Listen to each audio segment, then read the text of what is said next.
तो हेलो दोस्तों, आप देख रहे हैं मेरे साथ हिमालयन 411 और हिमालयन 452। दोनों ही बाइक रॉयल एनफील्ड की हैं और दोनों ही बाइक हिमालयन है कि ये न्यू वाली है और ये ओल्ड वाली है। तो क्या बस यही एक डिफरेंस है इन दोनों बाइक्स के बीच में? नहीं, इन दोनों बाइक्स में कम्प्लीटली लगभग सब चीज़ें ही चेंज हो चुकी हैं। तो मेरा नाम है निखिलेश और आप देख रहे हैं एक्सप्लोर विद निक। और अगर आप इस चैनल पर नए हैं तो सब्सक्राइब करना बिल्कुल भी मत भूलिएगा। और हम चालू करते हैं इस वीडियो को। और आज का आप वेदर देख लीजिए, बहुत ही स्मोकी है और सुबह के 6 बज रहे हैं और हम इस लोकेशन पर आए हैं अपनी इस वीडियो को शूट करने के लिए। तो चलिए बिना किसी देरी के इस वीडियो को शुरू करते हैं। तो शुरू करते हैं हम इनकी कीज़ से। तो ये है रॉयल एनफील्ड हिमालयन 411 की जो ओल्ड मॉडल है और ये है न्यू मॉडल का। कीज़ में ज़्यादा डिफरेंस नहीं है, बस शेप का डिफरेंस है और डिज़ाइन में थोड़ा सा डिफरेंट है, बाकी इसमें और कोई डिफरेंट नहीं है। तो मैं इन कीज़ को इन गाड़ी में लगा देता हूँ और शुरू करते हैं हम अपनी वीडियो। तो शुरू करते हैं हम इनके हेडलैम्प से। तो जो न्यू वाली से शुरू करते हैं और न्यू वाली में जो हमें हेडलैम्प मिलते हैं वो फुल्ली एलईडी मिलते हैं और जो इसके इंडिकेटर हैं वो भी हमें एलईडी मिल जाते हैं। और इसी में अगर हम ओल्ड वाली हिमालयन की बात करें तो इसमें हमें पुराने वाला ही हेलोजन हेडलैम्प मिलता है और उसी के साथ इंडिकेटर भी हमें हेलोजन ही मिल जाते हैं। और इसके अगर थोड़े नीचे आए और अगर हम इसके सस्पेंसन की बात करें तो इसमें हमें ओल्ड वाले ही टेलीस्कोपिक सस्पेंसन मिल जाते हैं। और अगर हम इसमें न्यू वाली की हमारी बात करें तो इसमें अपसाइड डाउन सस्पेंसन जो कि अपग्रेड करके कंपनी ने किए हैं। अगर बात करें दोनों के टायर्स में तो टायर्स में फ्रंट टायर में ज़्यादा डिफरेंस नहीं किया गया है, दोनों ही 20 इंच के ही टायर्स हैं और 90 बाय दोनों में 90 बाय 90 का ही वो है, सेम टायर डलता है इसमें। बट थोड़ा सा चेंज है, जो टायर है वो ट्यूबलेस है, पर टायर ट्यूबलेस है लेकिन रिम ट्यूबलेस नहीं है, जिसके कारण इसमें ट्यूब डला है टायर के अंदर। आने वाले समय में रिम अपग्रेड होके ट्यूबलेस आएंगी तो वो कुछ एक्स्ट्रा कॉस्ट करेंगे और अगर आप लगवाना चाहें तो लगवा सकते हैं।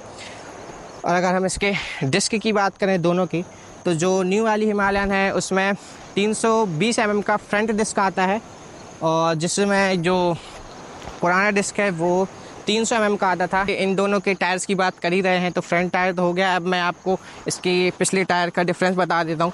पिछले टायर में थोड़ा सा डिफरेंस आया है इसमें, जो कि ये जो टायर है वो 140 बाय 80 और R17 जो इसमें डलता है और जो 17 है इसके रिम का साइज़ है। अगर पुरानी वाली हिमालयन की बात करें तो वो इसमें जो टायर आता है वो 120 बाय 1917 का टायर आता है, इसमें थोड़ा सा डिफरेंस किया है। और हम अगर इसके रियर सस्पेंसन की बात करें तो उसमें ट्रैवल थोड़ा सा बढ़ गया है न्यू वाली में। जो पुरानी वाली में है उसका तो 180 mm का ही ट्रैवल था, जो कि ट्रैवल जो व्हील से यहाँ तक का डिफरेंस होता है उसको ट्रैवल बोलते हैं।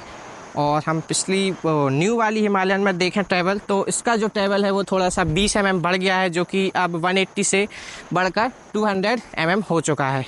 और इसके ट्रैवल का मैं आपको बताना भूल गया था, फ्रंट में जो इसमें मोनोशॉक शॉक ऑब्जॉर्बर आते हैं और इसमें टेलीस्कोप आते हैं। तो इन दोनों में ट्रैवल में कोई डिफरेंस नहीं आया है, वो वही सेम, दोनों का ट्रैवल 200 mm ही है, इसमें कोई ज़्यादा डिफरेंस नहीं आया है। और बॉडी में जो ये है, ये दोनों में जो इसमें BS4 और 6 आती है उसमें ये अच्छे मटेरियल का प्लास्टिक है, पर इस मेटल ही यूज़ ही है, लेकिन इसमें प्लास्टिक ही यूज़ है और ये मेटल है। और अब हम इसकी सीट पर आ जाते हैं, जो कि सीट भी अच्छे खासे इसमें जो है वो सीट का चेंजेस किए हैं। और ये सीट है वो आप 2 लेवल तक एडजस्ट कर सकते हैं। अभी जो सीट है वो 825 mm पे शिफ्ट है और इसे आप बढ़ाकर 845 mm तक कर सकते हैं। और अगर आप इसे और लो करना चाहें, अभी तो ये हाई था 845, और अगर आप इसे लो सीट के साथ जाएँ तो वो 805 mm तक आप इसे शिफ्ट कर सकते हैं, मतलब लेवल इसका चेंज कर सकते हैं और नीचा कर सकते हैं। और जो अभी इसमें सीट लगी हुई है वो टूरिंग सीट है, जो इसकी स्टॉक सीट आती है वो उतनी ज़्यादा कंफर्टेबल नहीं है, इसके कारण मैंने इसमें टूरिंग सीट लगवाई है और उसकी सेफ्टी के लिए इसमें कवर भी लगवाया है। जो न्यू हिमालयन की जो सीट का जो हाइट है 805 और 825 और 845 mm, ये इन दोनों से ही नीची है और बैठने में भी फील होती है और आराम से जो भी अगर 5.5 फीट का जो आदमी है या कोई है आराम से बैठ सकता है। मेरी हाइट लगभग 6 फीट से थोड़ी कम है, तो मेरे पैर तो इसमें आराम से आ रहे हैं, कोई प्रॉब्लम नहीं है। और अगर कोई छोटी हाइट वाला भी है 5.5 या 5.7 तो उसमें दिक्कत नहीं आने वाली।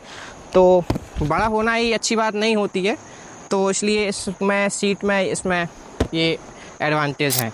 इसमें टेल लाइट नहीं दिया है कंपनी ने, आप देखेंगे इसमें कहीं भी टेल लाइट नहीं है। उसमें जो था वो था, मैं आपको चालू करके दिखा देता हूँ।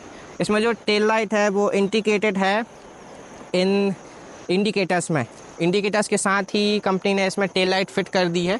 अगर मैं आपको दिखाऊं तो अभी तो सुबह का है तो आपको दिख रहा होगा ये इंडिकेटेड टेल लाइट में। अगर मैं ब्रेक दबाऊं तो आप अच्छे से देख पाएंगे। चालू कर देता हूँ। हैज़ार्ड जो है वो साथ में दोनों।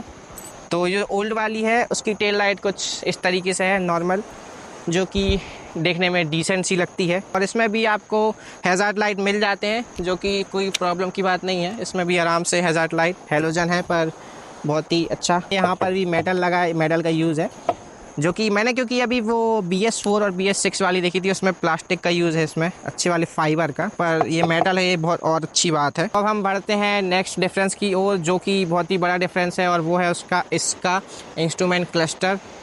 और अभी हम बात करेंगे उसकी। तो मैं चाबी चालू कर देता हूँ। और कुछ इस तरीके से इसका इंस्ट्रूमेंट क्लस्टर जो कि फुल्ली डिजिटल है, अभी आपको एनालॉग शेप में दिख रहा होगा, पर इसका भी आप मोड चेंज कर सकते हैं। वो मोड बटन आपको यहाँ पे मिल जाती है, आप इससे बस प्रेस करके रखिए 4 से 5 सेकंड और इसका जो है मोड चेंज हो जाएगा, जो कि बहुत ही कूल फीचर है। और इसमें आप अपना नेविगेशन भी कर सकते हैं। और इसके और फीचर्स बताऊं तो पहले आप इसके जो स्विचेस हैं वो देख लीजिए, ये फुल्ली चेंजेस हो चुके हैं। इसका जो किल स्विच है उसमें ही सेल्फ दिया गया है, और मोड बटन, हैज़ार्ड बटन, यहाँ पर ये जॉयस्टिक है जिससे ये स्क्रीन कंट्रोल होती है, ये इंडिकेटर की हॉर्न और लाइट। और तो अब मैं स्क्रीन पे आपको दिखा देता हूँ। तो इसमें आप ट्रिप परफॉर्मेंस, माई व्हीकल और बहुत सारी चीज़ें आप इसमें देख सकते हैं। Trip 1, trip 2, fuel range, fuel consumption, voltage, same ही चीज़ें बताती है, बस ये डिजिटल है और वो उसमें सीधा सीधा दिखता है। तो कुछ इस तरीके से चलता है ये। और आप इसका मैं मोड चेंज करता हूँ तो अच्छे से दिखेगा। इसमें न्यूट्रल स्पीड आपको अभी तक कितनी चल चुकी है, और आप इसमें ABS ऑन और ऑफ़ कर सकते हैं, जो कि उसमें भी है। डुअल चैनल ABS आपको दोनों बाइक्स में मिल जाता है, जो कि बहुत ही अच्छी बात है। तो कुछ इस तरीके से इसका जो है इंस्ट्रूमेंट क्लस्टर है जो वर्क करता है। और अब हम बढ़ते हैं अपनी ओल्ड हिमालयन की तरफ। उससे पहले मैं आपको एक छोटी सी चीज़ और बता दूं, जो कि इसकी जो ये विंड शील्ड है वो ओल्ड के मुकाबले बहुत ही छोटी दी गई है। पर आप अगर इसे चेंज करना चाहें तो इसकी जो बड़ी वाली विंड शील्ड है वो भी आती है, पर वो भी उतनी बड़ी नहीं आती है। और जो इसमें स्टॉक ही जो विंड शील्ड आती थी, जो कि आप देख लीजिए ये बहुत ही बड़ी आती है, तो इसमें आपको कोई चेंजेस करवाने की ज़रूरत नहीं है। तो अब आ जाते हैं हम इसके इंस्ट्रूमेंट क्लस्टर पर, जो कि बहुत ही प्यारा है, क्योंकि ये BS3 की मोटरसाइकिल है हिमालयन। तो इसमें जो एक्स्ट्रा नेविगेशन का, इसमें जो BS6 में आया था शायद, यस 4 में भी नहीं आया था, वो इसमें नहीं है। इसकी की चालू करें तो आपको इसमें भी सारी चीज़ें हैं, बस एनालॉग मिल जाती हैं, स्पीडोमीटर, और यहाँ पर ट्रिप 1 और स्पीड आपको मिल जाएगा, गियर शिफ्टिंग, तो और उसके साथ ये टैकोमीटर आपको मिल जाता है, आपका फ्यूल और कंपास मिल जाता है, न्यूट्रल। तो इस तरीके से जो है इसका थोड़ा सा बड़ा इंस्ट्रूमेंट क्लस्टर है, जो कि आपको देखने में ऐसा लगेगा जैसे कार का डैशबोर्ड है। स्लीपर क्लच, जो कि स्लीपर क्लच इसमें नहीं आता है, इसमें नॉर्मल क्लच ही आता है, पर उसमें कंपनी ने अपग्रेड किया है और इसके क्लच में कंपनी ने अब स्लीपर क्लच दे दिया है, जो कि बहुत ही स्मूथ है। और गियर शिफ्टिंग भी बहुत ही स्मूथ है। और गियर की बात करें तो इसमें 6 स्पीड गियर बॉक्स आता है, और उसमें जो है वो 5 स्पीड गियर बॉक्स आता है। तो मच बेटर, और बहुत सारी चीज़ें, मतलब लगभग तो सभी चीज़ें चेंज की हैं, और बाकी कुछ चीज़ें हैं जो नहीं की हैं। तो अब हम इसकी जो मेन चीज़ है जिसकी वजह से इसका नाम चेंज हुआ और जो पावर चेंज हुई, जो परफॉर्मेंस चेंज हुई है, उसके बारे में बात कर लेते हैं। वो है इसका इंजन। ओल्ड वाली से हम स्टार्ट करेंगे। तो इस बाइक में हमको मिल जाता है 411 सीसी का oil cooling single cylinder engine आता है, इसमें ऑयल कूलिंग के साथ आता है। और जो ये इंजन है वो प्रोड्यूस करता है power around 24 bhp at 6000 rpm and 32 meter torque at 4500 rpm। इसके साथ इसमें जो है वो लो एंड टॉर्क बहुत ही ज़्यादा मिलता है, मतलब कि जब आप जा रहे हो तो बाइक रुकना ना मांगे, बस आपकी चल रही है तो वो चलते ही जाए। तो इसमें जो है वो लो एंड टॉर्क आपको अच्छा देखने को मिलता है। तो ये थी कुछ इसके इंजन की बात। और अब चलते हैं हम न्यू वाली पे। तो इसमें जो है आपको पावर परफॉर्मेंस वो सारी चीज़ें बढ़ी है, तो आपको लगेगा बस थोड़ी पावर और है तो और आने दो।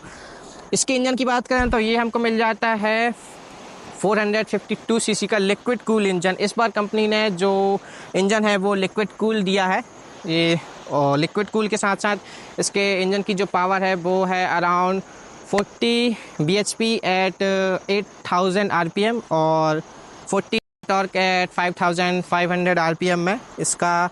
और ये भी liquid cool single cylinder engine है। अब दोनों बाइक के एग्जॉस्ट को कंपेयर कर लेते हैं।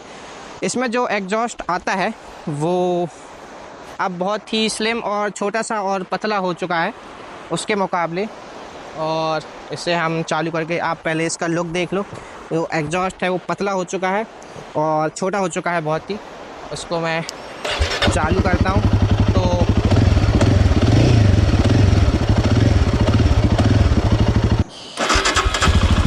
इसकी जो आवाज़ है